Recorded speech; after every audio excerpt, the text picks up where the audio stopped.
Thanks for joining us today for our webinar. We're excited to have you with us. My name's Amy Klaus, and I'm the Marketing Manager for Early Childhood Assessment Tools here at Brooks Publishing. Today's webinar focuses on how the new ASQ SE2 helps promote family engagement. We're happy to have two members of the ASQ development team, Elizabeth Twombly and Kimberly Murphy, here with us today. Before we start, I'd like to go over some housekeeping tasks. You'll be muted for the webinar, but if you have any questions during the presentation, please type them into the question box, and we'll take those during the Q&A at the end. For best audio and screen quality, you may want to exit any unneeded programs. And if you have any issues with sound through your computer speakers, you can always dial in through your telephone. The telephone information, the dial-in number, is in your confirmation email. For the presentation, you also might want to minimize the GoToWebinar bar on your monitor. That way you can see more of the presentation on your screen, and you can do that by clicking the orange button that's in the top corner of the control bar. And then if you want to ask a question, you can just click a button again to enlarge it and type in a question. Also, we're recording the webinar, and you'll receive a link to the recording and a follow-up email. Feel free to share that with your colleagues. We'll also post a link to the recording on the ASQ website. So now I'd like to introduce our speakers that we're excited to have with us. Elizabeth Twombly is Senior Researcher and Instructor in the Early Intervention Program at the Center on Human Development at the University of Oregon. For more than 20 years, she's been involved in ASQ research projects, including renorming for the ASQ SE2 and the ASQ-3. She's conducted trainings on ASQ and ASQ SE nationally and internationally, and has provided technical assistance to states on the development of early identification and referral systems for young children. Kimberly Murphy is a research assistant in the Early Intervention Program at the Center on Human Development at the University of Oregon. She has coordinated several research studies involving both the ASQ and ASQ SE, including data recruitment, collection, and analysis for the renorming studies of the ASQ SE2 and ASQ-3. She also contributes to related ASQ materials and serves as web content editor coordinator for the research site designed for national ASQ and ASQ SE data collection. So we're very excited to have them with us today to talk about parent engagement, family engagement. So I will go ahead and turn it over right now. Liz and Kimberly. Thanks, Amy, and welcome to everyone. It's very exciting for us to be talking about the second edition of the ASQ SE. Over the years, we've really been able to receive a lot of wonderful feedback from users out there. I'm sure many of you that are on the webinar today have used the tool, and maybe a number of you have helped provide feedback that has really pushed the changes that were made to the ASQ SE2 that we're really hoping will really further the utility of the tool in the field. So we're excited to be talking about it today. Okay, so what is the ASQ SE? I'm sure most of you are familiar with this tool, but just very quickly, the ASQ SE2 is a parent or caregiver completed questionnaire that we've done a lot of research to really look at the accuracy in its ability to identify young children who are at risk for social or emotional difficulties. The tool screens 7 behavioral areas. These are somewhat loose areas. They're not very strictly defined domains, but they skills cover the areas of self-regulation, so the ability for the children, babies and young children, to really regulate their emotions and be able to follow directions, calm themselves, those types of things. Compliance for the older children, certainly communication and social communication skills are really important to behavioral development, so that is looked at as well.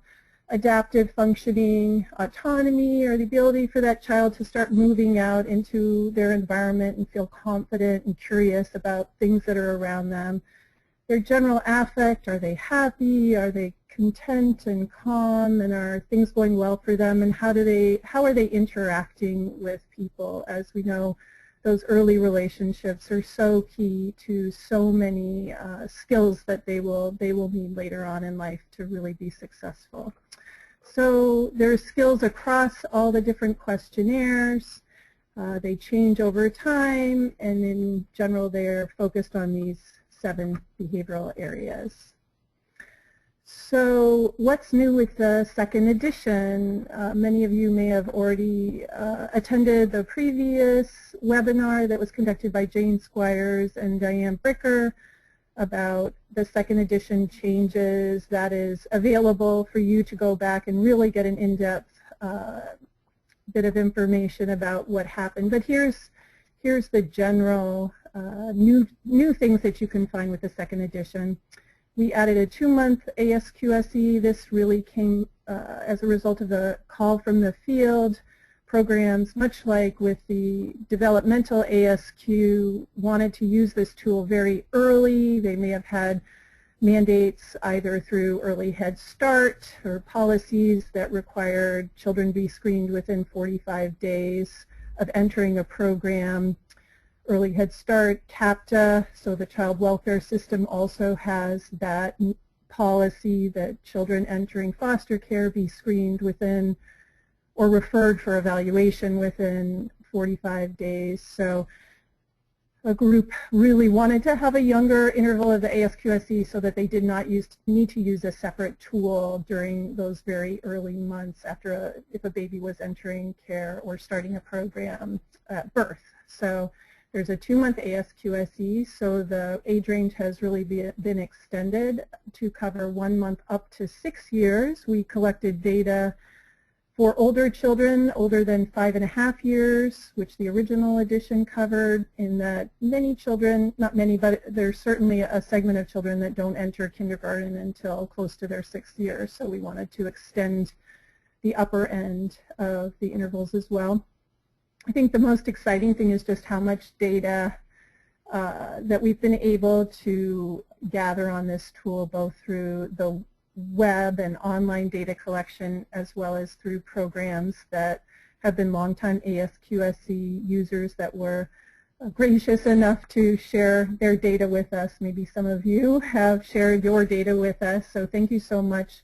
We really just have so much more information about the second edition and cutoffs and just what it looks like when children are completing this or tool or parents are completing it on their children. What do those norms look like? So that's very exciting. We've added a monitoring zone, so a close to cutoff area as well. It's really based on our distribution of scores, and that is nice. Again, it's not just a very black and white look at a child, whether they're above or below, but are they getting close to that cutoff as well. And this area is very important too for girls who overall scored a little lower on the tool. So when a child falls within this monitoring area and they are a girl, that we really want to take a better look at what's going on for them. A lot of new formatting and design changes that we really think are wonderful changes. A lot of them came from you and from the users, and errors, scoring errors, things that we knew were going on that folks had really good ideas about how to make it tighter. And then some new behavioral and communication items, especially in the youngest intervals, the 6, 12, 18, 24 month.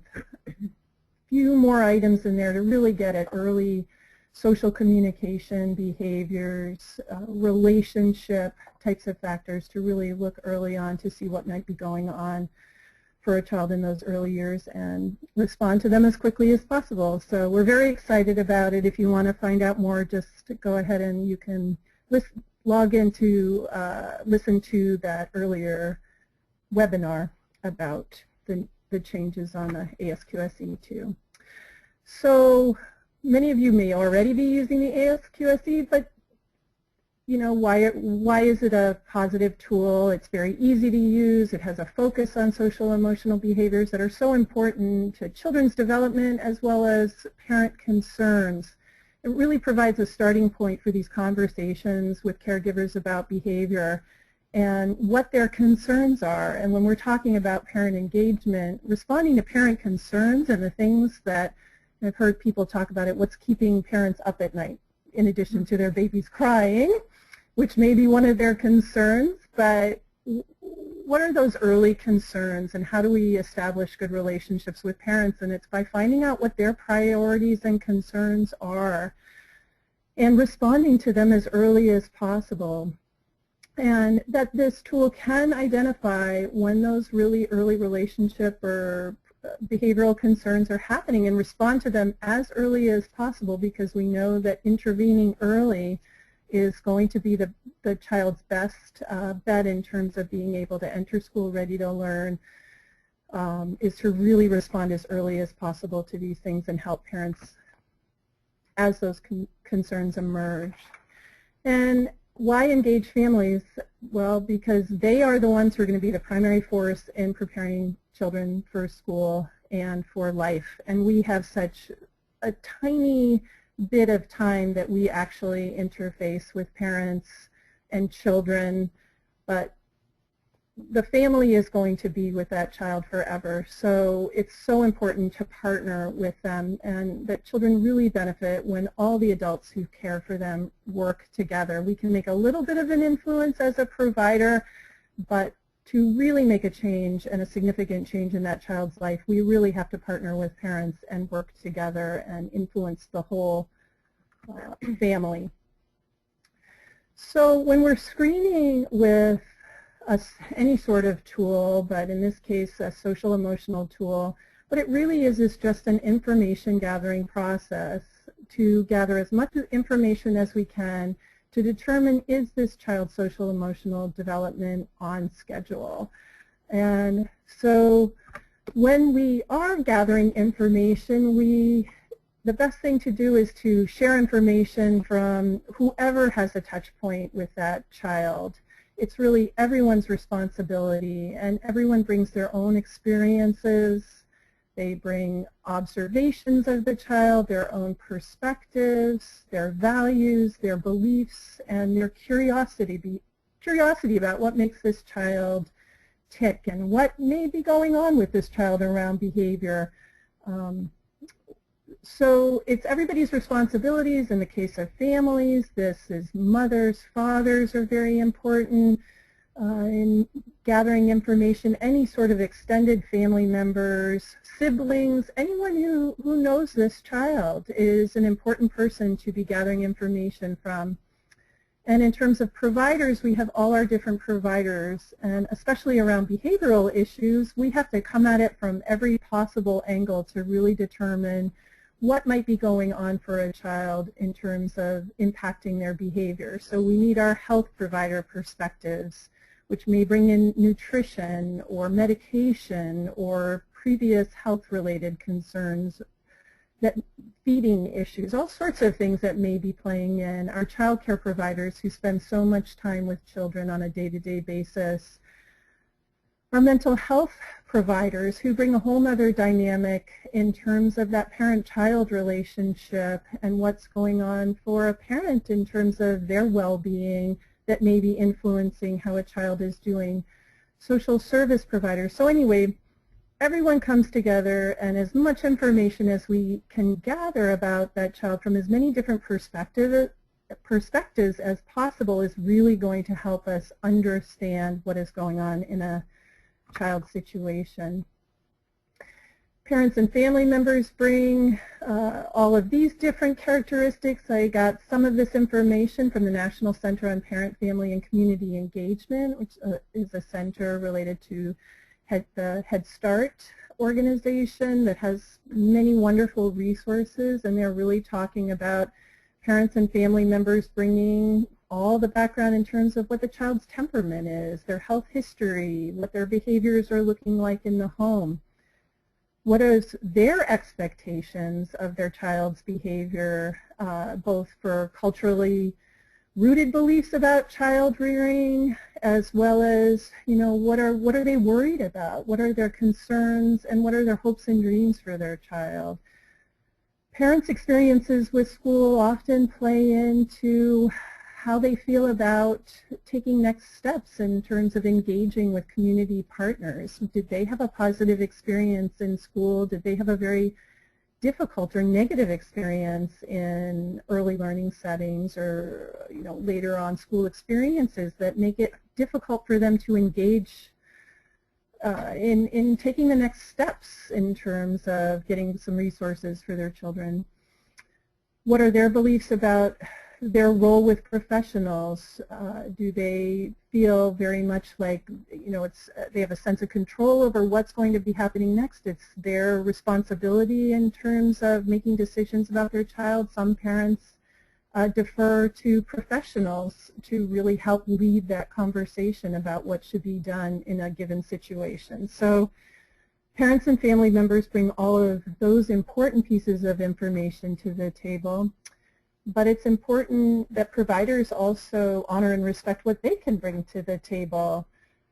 They bring real benchmarks and milestone information about educational milestones, behavioral milestones at different ages and stages, important health information from our healthcare partners about types of health conditions or biological factors that might be impacting a child's behavior. And those are very important to share with parents as well.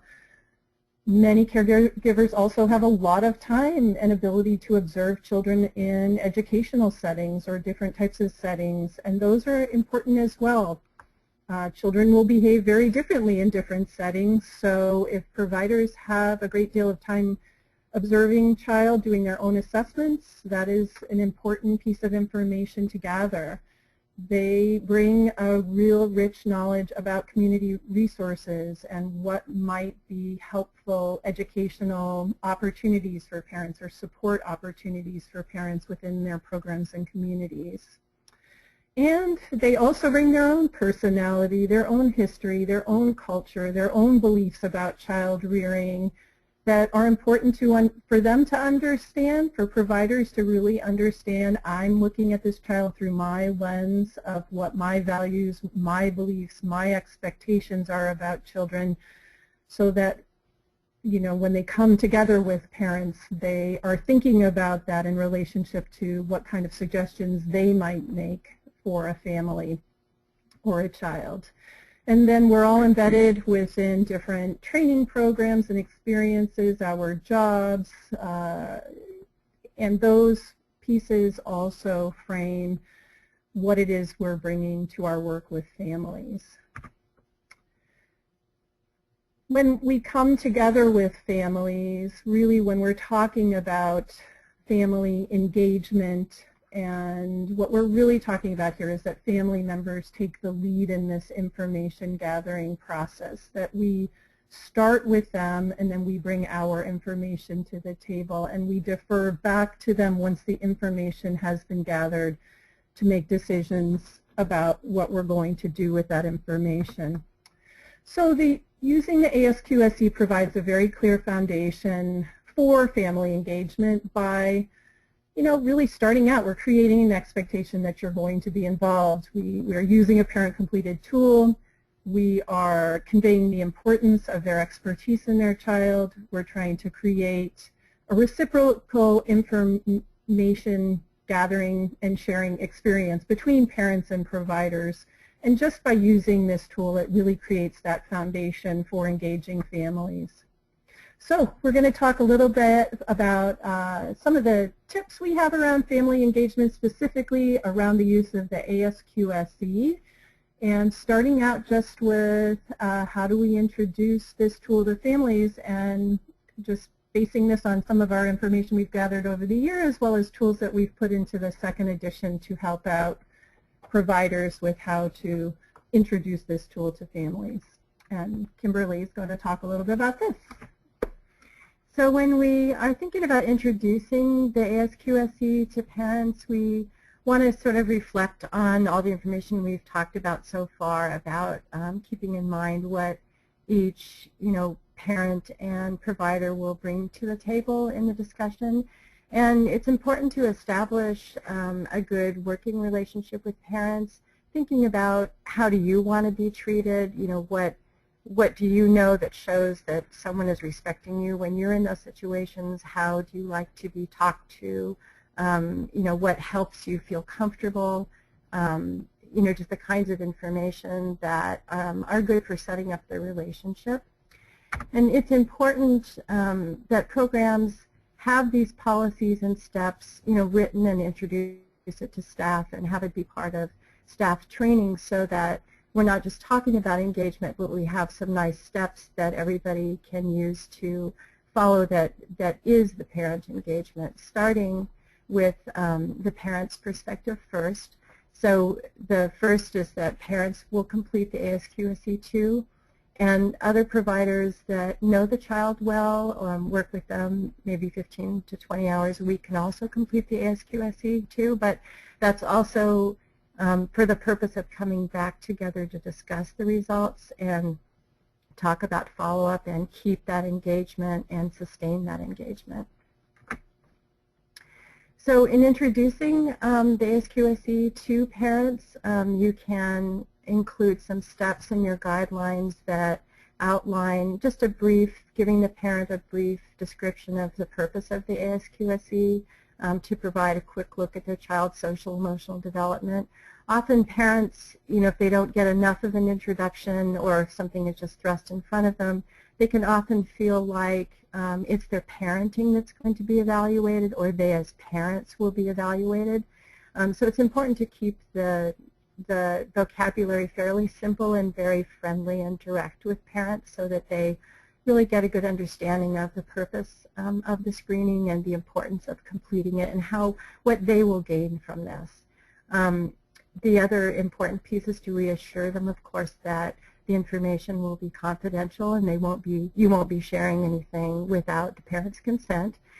And then to begin to focus on the positive aspects of the ASQ SE, which are to show the child's strengths and also to provide an opportunity for any behavior concerns the parent may have.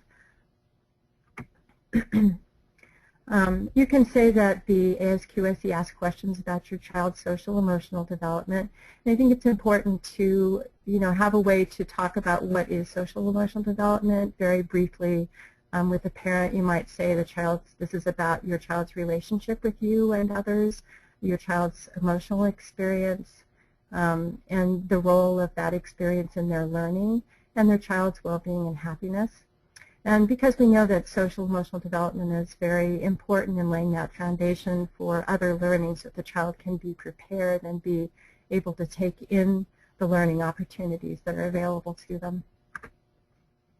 It's important also to stress that the parent knows their child best, again, keeping this from the parent's perspective, and that providers and caregivers are ready to listen and ready to take in information from the parent or family. And what's the purpose of completing these? Your answers will help me get to know your child better and help me with questions or concerns you may have, and to find out how's it going for your child at home, how's it going for you and your child together, in the daily routine. And that answers also help know how, as a caregiver or teacher or provider, that I can best support your child, when they're in the classroom setting or in the caregiving setting. And then, of course, that the answers will help me find out if there's any information that I can gather or resources that parents might be interested in. So basically to just keep on pushing this to the parent perspective and keep on sort of helping them learn where this fits in and why is it important and the positive aspects of developing your relationship together. So in the ASQ SE2 User's Guide, there are a couple of tools that you can also use to share with parents or to use in your training with staff. There's what is ASQ SE2, gives a brief description of the purpose of the ASQ SE. Yeah, and what the purpose of the ASQ SE and your role in the child's learning and development, and that you're available to help answer questions and things. Yeah, so after having a very rich introduction that kind of really helps parents understand why you're doing it, then really how do you administer it in a way that helps promote their engagement in this process? So it's important to start out just from the very beginning how you complete it, make sure they're kind of clear about the different response options, make sure to emphasize that we want to know about concerns, even if they're small concerns. We want to know about them so we can respond to them and talk about them and follow up with them. Parenting's difficult, so let's share as much information as possible, so not to feel shy about indicating if you have a concern about your child's behavior. We'd like to hear about it. So there's a tool with the ASQ SE in the second edition. It has important points to remember. This kind of just walks you through what we were just talking about there to make sure that you share this important points to remember when you're putting this in front of a parent for the first time. Some of you may also notice here that we have changed, another change with the ASQ SE2 is the response option. Instead of most of the time, we switched to a response option of often or always, and that most of the time didn't work very well with some of the social emotional behaviors we were talking about. So often, kind of too often or more often than a parent feels comfortable with, or really always if it's a behavior that they like to see, like cuddling. And so anyway, to go through these important points and to answer based on, some of these aren't very specific, but answer based on what you know about your child's behavior, answer about kind of general or usual behavior, not when your child is, very sick, tired, or hungry. And it's nice we've added on here, because this is one of the potential errors that we would see out there in using the ASQ SE, that only caregivers who know the child very well and spend more than 15 to 20 hours per week should complete an ASQ SE. So to go through those important points, as you're completing it, really to determine how much support a parent needs to complete this information, which ranges all the way from no support to reading items, to interviewing and really reframing items for folks that may not understand the intent of the item. Kimberly brought up practical help when we were going through this, which is a really good point, that sometimes people just need help with their other kids or holding their baby, or just making an opportunity for parents to sit and complete this and think it through, and that there should always be someone available for questions. If you're sending this through the mail, then to make sure that a name is provided there with a phone number so that folks can ask questions. But in any of these cases, you'd always want to have somebody available to talk it through.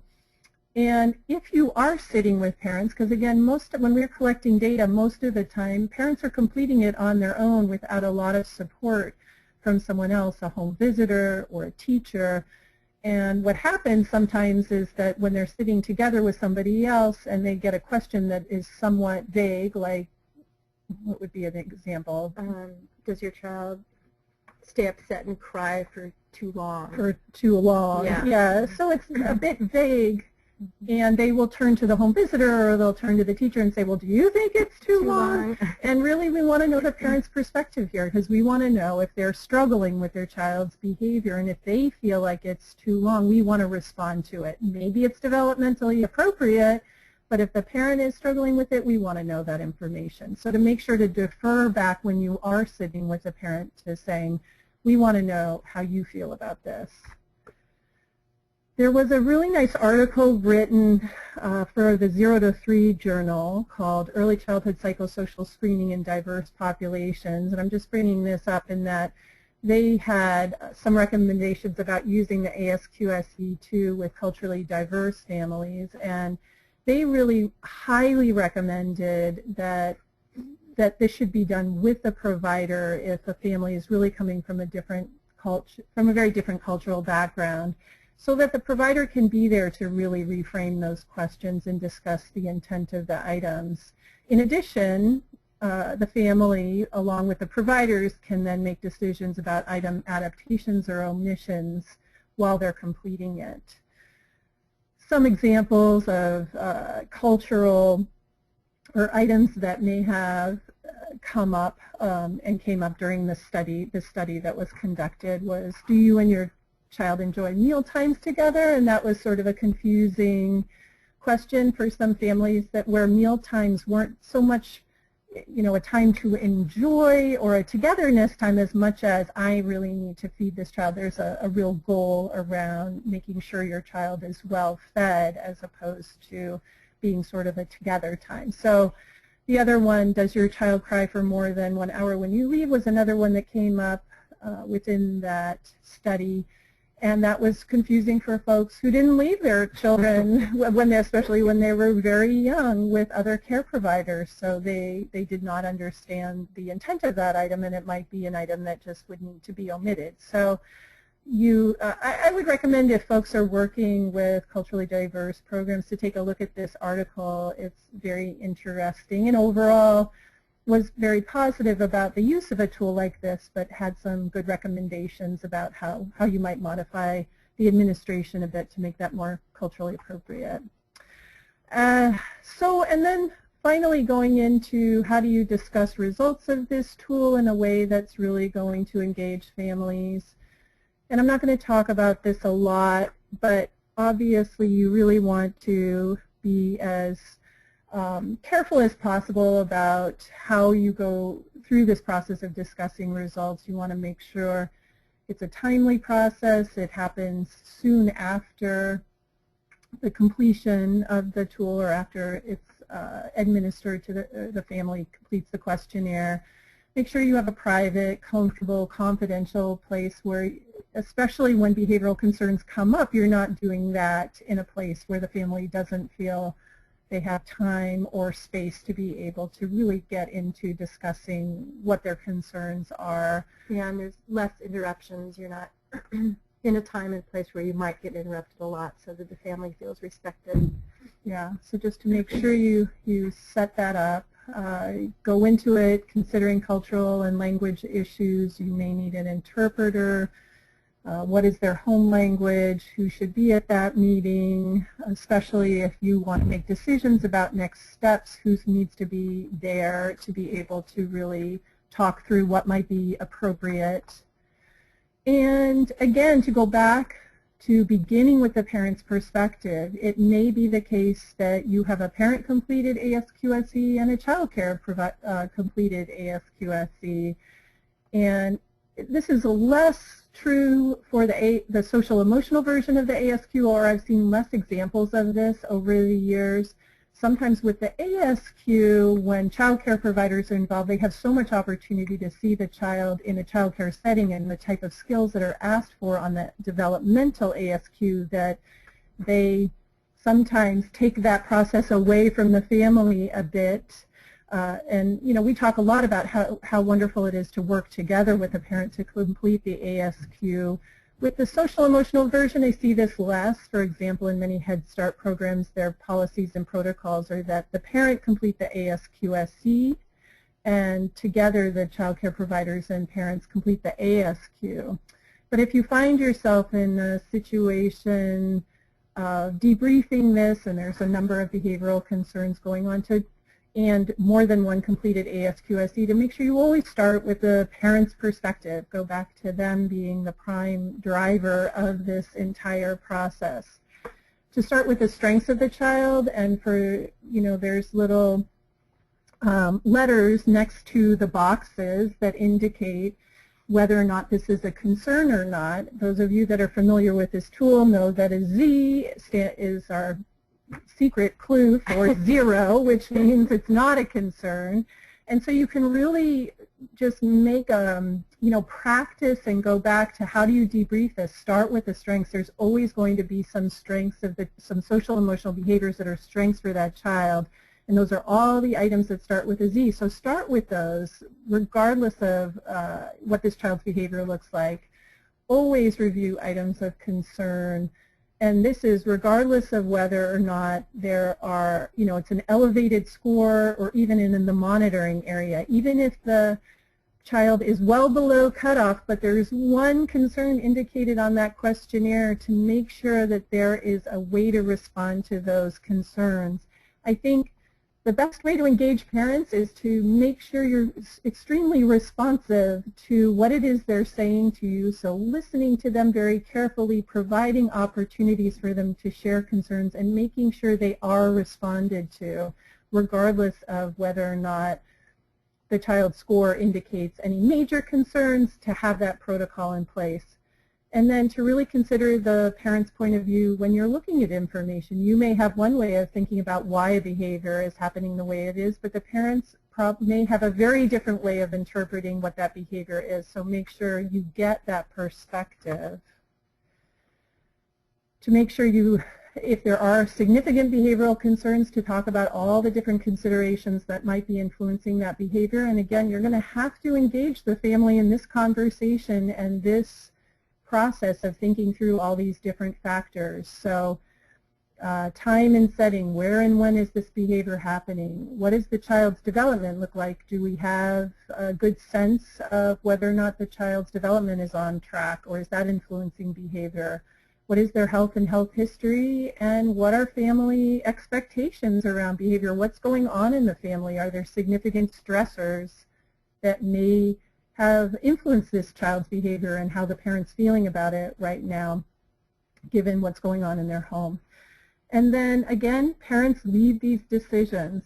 After we gather all this information, we may have recommendations, but they are really going to lead the process of deciding what next steps are. We can offer guidance, we can offer support, we can offer information about what's available, and then parents, based on what, sorry, based on what you've learned about the family so far. So yeah. So we've added a parent conference sheet. You can see some of these parallel resources that were provided for the 3rd edition of the ASQ that folks have found very helpful in their use and utility of this tool. So we added a parent conference sheet as well for the ASQ SE that can help guide these discussions and make sure they're done that these conferences are done in a way that does engage families. So on the parent conference sheet, you can start with goals, and together you're, deciding what it is your goals are for this meeting. Starting with the child's strengths, let's have a discussion about that, about what's going well, and both what the parents are perceiving as strengths and providers are perceiving as strengths. Then get into any behaviors of concerns, if any of those are present, what factors or considerations might be impacting that behavior, what should we follow up on, and what sort of action should we take next to either figure out what's going on and why a child's behavior is the way they are, or to just follow up. Just general information the parent might want to know. And also the follow-up actions that, based on what you've learned so far, that that the parent will be interested in, will accept, and will want to do with you together.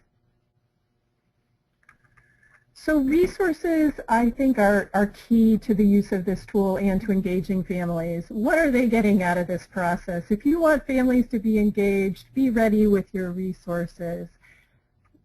Deborah Weatherston from Wayne State University, who's been a long, worked long in the field of infant mental health interventions, came up with this in terms of what really is an intervention for mental health. When we first started doing training on this tool, people were nervous. It's like, oh my gosh, we're finding out all these children who, have elevated cutoffs, and well, how should we be responding to them? We're not infant mental health specialists. But I loved how she framed what is intervention at this age, and it's helping families with concrete services and assistance that might, their stress may be very high, their wellness may not be very good just because things are so difficult right now. So let's help them get stable so they have energy to give to their children, and patience for their babies and young kids. Emotional support about how difficult, whatever's going on in their lives, or just their parenting journey. It can be difficult and an emotional roller coaster at times, so to provide support for that. To give developmental guidance about what's typical, what's not, and if they're seeing things that are behavioral concerns, maybe it's because they have unrealistic expectations about what their toddler should be doing at any given time. So providing developmental guidance, early relationship support to families, advocacy, and then you can see the one that's starred here, infant-parent psychotherapy, is a very small percentage of the elevated scores that you're going to see that requires this very high level of intervention and really requires a trained mental health professional. So what are the, what are the services that might be available within your communities or programs that can meet all of these different things that really make up infant mental health? Be ready with your resources. We have some available through the ASQ system. What does your program have to offer? Certainly a program like Head Start, you have your health and your mental health and your parenting and your nutrition. You have the whole group who can work together to, have resources available for a family.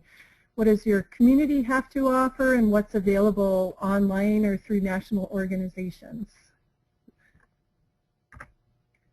In the user's guide, some of you may not have seen, but in the original first edition of the ASQ SE2, if you look in the appendix, there are activities and sort of developmental milestone, social emotional milestone information right back there in the appendix of the user's guide that can be follow-up handouts for families. They provide a grid of activities that you can, pull out or offer to parents at different points in time that really are social emotional relationship types of activities to really encourage that relationship with the primary caregiver and that child's social emotional development. I think these activities are kind of a wonderful parent education piece as well, that parents can be reassured that these kinds of activities that they're doing with their child every day are actually promoting that social emotional development. So it helps give parents that confidence as well. So those are available in the user's guide. There will be a companion learning activities series of handouts that's not the same as the ASQ learning activities. It's a little bit different, but it also includes sort of a newsletter around what is social emotional development at different ages and stages, activities, so more parent-child activities, as well as tip sheets by the ages of screening intervals that are related to what might be coming up around feeding or meal times, what might be coming up around sleep issues during different ages, as well as special topics that are related to social emotional development, such as children who are under stress and technology and where to go for resources related to that. So that will be coming later than the second edition of the ASQ SE, I think is anticipated and coming out in August. So the learning activities will be coming out a little bit later. Always encourage programs, communities, providers to do an inventory of just what's available in your communities that might be a follow-up to social emotional screening, which includes Head Start, early Head Start, maybe getting good child care so that a parent can get some respite, home visiting programs, that we have so many wonderful home visiting programs in communities across the country now. Are there feeding and sleeping specialists in your community? What's going on, looking at natural resources that families may want to access in terms of their faith-based communities to get more support for themselves and their families, local YMCAs. And then, of course, following up with our primary health care partners, early in, if more and more behavioral concerns are coming up, knowing our early intervention, early childhood special education programs. We can always start there with referrals and make sure that development and or if behavioral concerns are so extreme, they may be eligible for those services as well. And then also looking to our behavioral and mental health providers in our communities, many more of whom have a lot of expertise in working with very young children and their families. So really doing an inventory of what our resources are when you're setting up your screening systems. And then wonderful online resources for parents such as 0 to 3, many free resources, podcasts, handouts. They're just wonderful. This is one of my favorite sites to hand over to parents, in particular because It's information written by professionals specifically for parents, and also because they have such a broad, way of reaching people. They have short charts, brief handouts, tip sheets, long articles, and podcasts. So, every kind of reader, learner that a parent might be, there's something, for each one of those types, or something they can get out of that. And these are things that providers can also access, download, and hand out to parents in their program, as well as directing to the parent to the site to, look at things on their own as well. It has a social emotional emphasis, and so it's wonderful for anybody who is interested in this area of development. Great resource. Also the Technical Assistance Center on Social Emotional Interventions. Again, wonderful resources for decision makers, caregivers, providers, really looking at the evidence behind what works around behavioral issues with kids, what's best practice.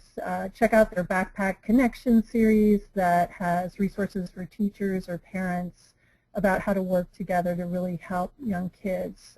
All sorts of, what about biting? What about tantrum? How do I support my child's emotion? All these just great, wonderful, positive behavior strategies. For more information, and this is really specifically on family engagement, some of the things that I pulled from today that we looked at included this National Center on Family and Community Engagement, many wonderful resources there. NAEYC has some principles that they've put together for effective practice in terms of engaging parents, and then the CDC also has some very nice resources and a nice article related to parent engagement in especially educational settings. If you would like to have more training, you can, Brooks sponsors trainings on location. And there also will be an institute this year happening in Pennsylvania, August 5th to 7th, where you can get more information on the second edition of the ASQ SE, as well as become a trainer on that tool within your agency. There is a special offer for webinar participants where you can save 20% on new products using this code. So that's kind of nice, and maybe Amy can talk about that a little bit more. And if you have any more questions or information, both Kimberly and I are happy to chat with folks. You can email us, or some of you may have gone to agesandstages.com, which is a wonderful website that the publisher hosts that has really practical information on there, as well as an age calculator, which we always like to emphasize because finding out a child's age in months and days isn't something everybody wants to do. So, but if you can, they have a nice age calculator as well as just resources and articles and information and these webinars and all sorts of great practical, useful tools. And if you're interested in products, then that's the website for Brooks as well. So that's about it. Great. Thank you very much. That was really good. We do have some questions that have come in. So if you're listening and you have some questions, now's the time. You can type them into the question box and we'll take them now. So I'm going to pull up the questions, and Liz and Kimberly, I'll just kind of read them off and then I'll give you a chance to answer. Does that sound good? Sounds great, yep. Okay. I'm going to start with the question that was submitted during the registration process. So if you think parents might have different perspectives on their child's development, so like the mom and the dad, should you have each complete a questionnaire? Yeah, you can. It really depends on how much time that both the mom and dad have. If a father has very little ability to observe their child, you certainly want to gather that perspective, and or if the mom is working so many hours that they just have such a small window in terms, I'd want to have sort of a primary person who was responding to the questionnaire and take into account the other parent's perspective if they had a very minimal amount, but maybe not have two separate questionnaires at that point. Maybe they could discuss it together. Now, if both of them are, have equal amounts of caregiving, you could absolutely have separate questionnaires completed, but it really depends on how much opportunity they really have. If a parent comes home late at night and only has the opportunity to witness a child who's very tired and struggling with getting to bed, that may not be, they may have a bit of a different kind of look at what that child's behavior is versus someone who spends a much larger amount of time across the day. So I would never want to discount a parent's perspective, and I'd want to incorporate it. I just don't know that I would have them do separate questionnaires unless they really have a significant amount of time to observe that child. The other thing to consider would be if they're two separate households. Yeah, absolutely. So, if they were two separate households, it would be important to get one from each parent if that were possible, because that would, help you cue into the two different environments.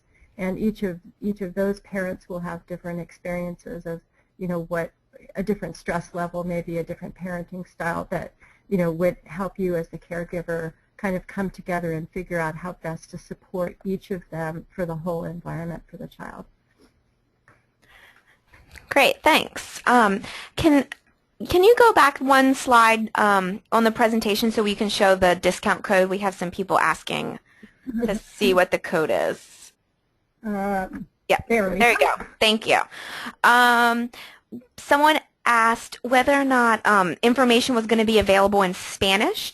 So I think that might be referring to like the What is ASQ SE2 handout and the conference sheet, and those will be in Spanish in the ASQ SE2 Spanish questionnaires. They come with that product, and the questionnaires themselves will be in Spanish too, as well as we'll have a quick start guide that's available in Spanish. That's new for the second edition of ASQ SE.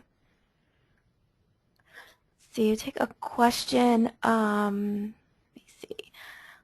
Oh, we have a question about, could you talk a little bit or share any data you have about the accuracy or reliability of parents reporting, so the data that parents report about their kids? So I guess the accuracy of parents completing the questionnaires as opposed to a professional?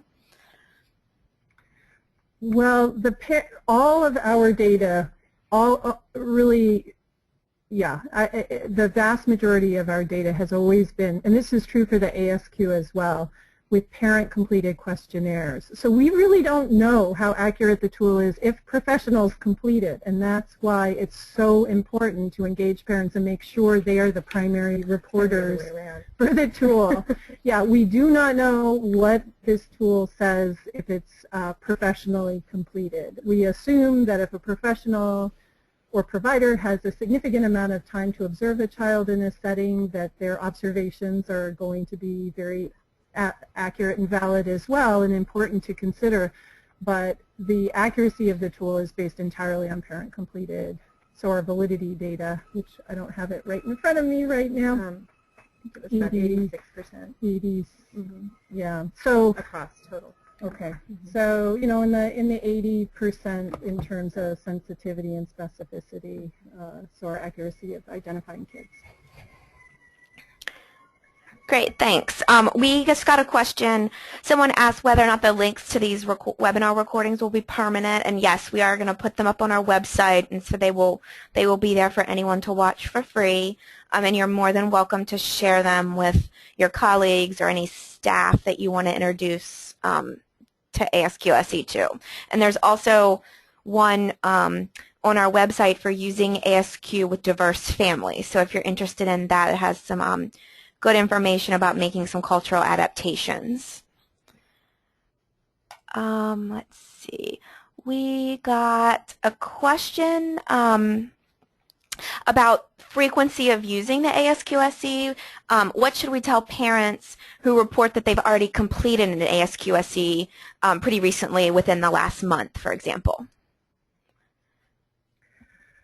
Well, it's funny, well, maybe not funny, but it's, becoming more, it's just very exciting that screening is happening with such frequency in communities, both through healthcare systems as well as our child care system. So we're really getting out to being able to reach more families and more kids, but sometimes these issues do come up where we're having situations where parents have completed tools very recently. Ideally, if you can find out that information and ask a parent, because if you're working with a family, you would want to know how that child was doing in terms of their social emotional development, and you would want to know how the parent was doing and if they had any concerns, if you might be able to help address those concerns. So, you know, what we've been saying here in the state of Oregon with our QRIS and child care providers is if a parent is saying that they've completed one recently, you know, a great thing is to say, would it be possible, I'm glad you've completed this and had the opportunity. I don't want to make you fill out another, you know, questionnaire if you've done it really recently. Is it possible that I could get a copy of the results, or we could talk a little bit about what the, you know, how that went, because I would love to be able to know how I can support your child, or if you have any concerns and I can support you with any resources we have from on our end, then we can partner together. So it's about working together within communities. It's about developing systems, ideally that kind of information can be shared relatively easily.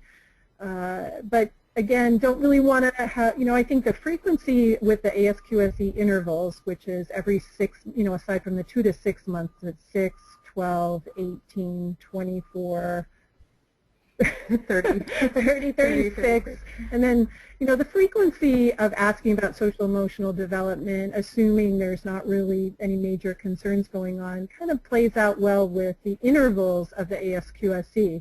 With the ASQ, it's so frequent, every 2 months, you really don't want to be screening children that often, but a good screening schedule with the ASQ SE is really the intervals and how they, you know, the 9 intervals is a nice way to, about every 6 months or 6 to 12 months is a good screening monitoring program. Great, thanks. Liz, can you go back to, I think it was the slide before the slide where you shared the 0 to 3. It was the slide that had a whole bunch of different resources about child care research and referral. I think it was, maybe I think it's this one. We had a viewer who was asking to see what the various community resources again. So hopefully seeing that slide will help that listener. This is, again, Amy, this is just an example. Obviously, there's many, but these are kind of some of the big players that may be available in many of the communities that folks are representing here today. Great. Yes, that's a good point.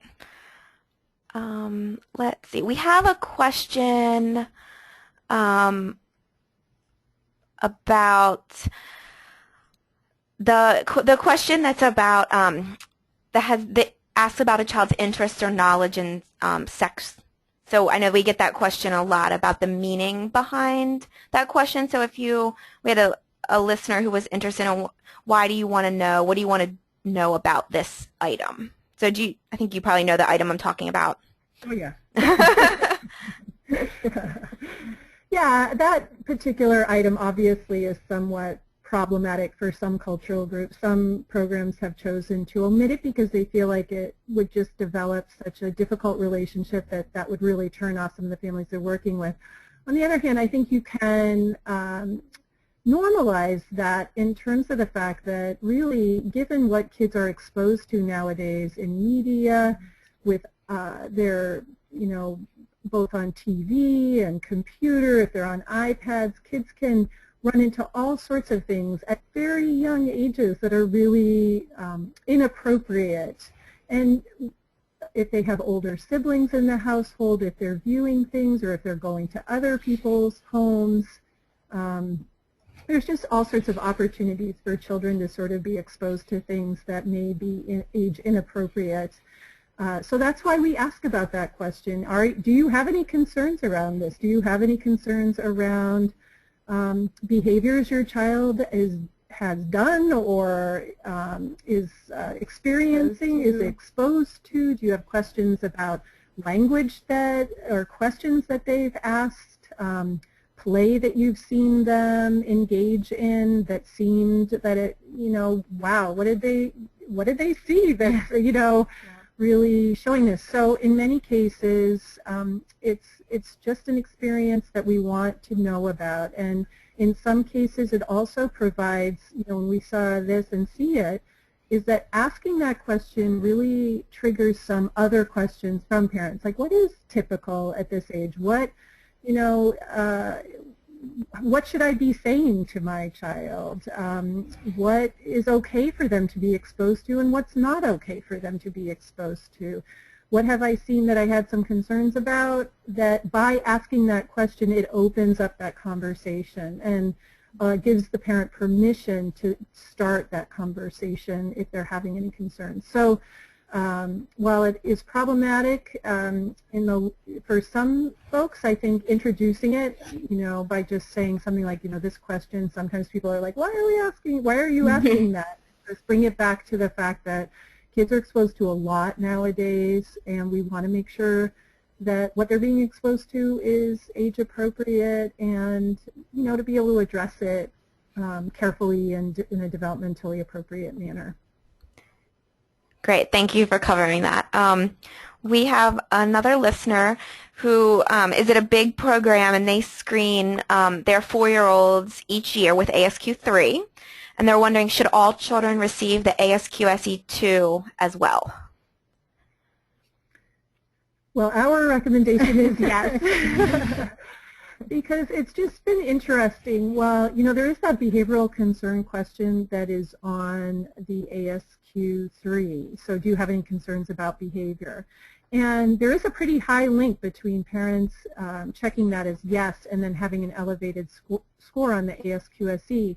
However, there's also a significant number of kids that have elevated scores that the parent did not check yes to that question, as well as there's all those minor, smaller concerns that are in the back of parents' minds that we want to address before they become above cutoff concerns. So again, to really use this in a preventative manner, all parents would have the opportunity to voice how things are going in their relationship with their child around behavior and social emotional development. We want to make sure primary caregivers feel super solid with how that is going for them and don't have a lot of concerns. So our recommendation is if you can fit it in to your program, to do it, to provide that opportunity to all parents, with the caveat that if you really don't have time within your program to respond to parents' concerns, then maybe not to ask them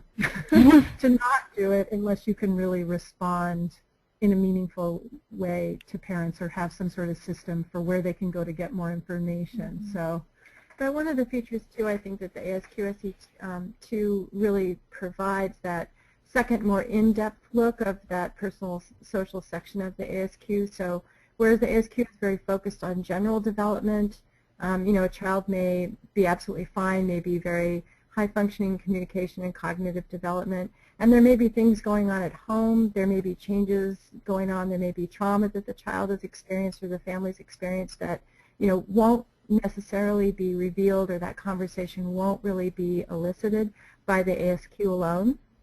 So, again, this is about the engagement of, just learning a little bit more about what's going on, what's typical for the family, what's typical for the child, what's happening, and how to create that conversation and let it happen. Parents may go through the ASQ and click everything off because the child is a very high-functioning child, and just kind of skip over the behavior concerns because it's not as emphasized as the in-depth ASQ SE2 is. So there's a lot of value in just using that, to find out more about what's going on with the family. Great. So we're kind of winding down on our time we have available, so I'm going to read one last question, and then we'll wrap it up. What are your thoughts about the use of functional behavior assessment when dealing with challenging behavior? They're great. If you, you may, we do reference these in the ASQ SE User's Guide when there are challenging behaviors, and there are some formats that are easier to use with parents or in child care settings. Some are very complicated, but they're an excellent way to tease through all the variables and for those of you out there not knowing what a functional behavioral assessment is, it's where you really look at when these very, and it's particularly helpful for very difficult behaviors that when are they occurring, where are they occurring, who are they occurring with, because children may be responding differently to different caregivers, and what sets them up, what came right before that difficult behavior, and how is the child being reinforced for them. So functional behavioral assessments really very systematically go through the ABCs of that behavior to determine what might be inappropriate. And then ultimately what they're really trying to do is to substitute or teach the child another behavior. And often it's a communication behavior like asking for what they want. If they go up to somebody and ask for something and that they don't get it and then they kick that person, then maybe they need a different mode for asking for something. Maybe it's a child with a communication delay who isn't easily understood by another child. So what you would do is give them another way to be able to request things in their environment that they want so that they don't resort to kicking. But anyway, it's a very systematic way of going through that. I think they're wonderful and a great tool to bring to the whole problem solving strategies. Yeah. Great. Well, thank you very much for the presentation. I think it was really helpful. And thank you to everyone who was out listening. We do have, 2 weeks ago we did a presentation on the differences between ASQ SE and ASQ SE2, so all the new features. So that's recorded on our website if you're interested in that. And then in about 3 weeks we're going to have a final webinar about how to use ASQ-3 and ASQ SE2 together to get the complete picture of the child. So we hope you can join us for that. We'll include the link in the follow-up email that we send out tomorrow, and you'll also get a recording of this webinar. And we'll send out a link to the 0 to 3 article that was mentioned. We'll send a link with some more information about accessing that if you're interested. So thank you very much, Liz and Kimberly, for your time. We appreciate it. Thank you. It was a pleasure. Yeah, thank you. Great. So I hope everyone has a great rest of your day. Bye-bye.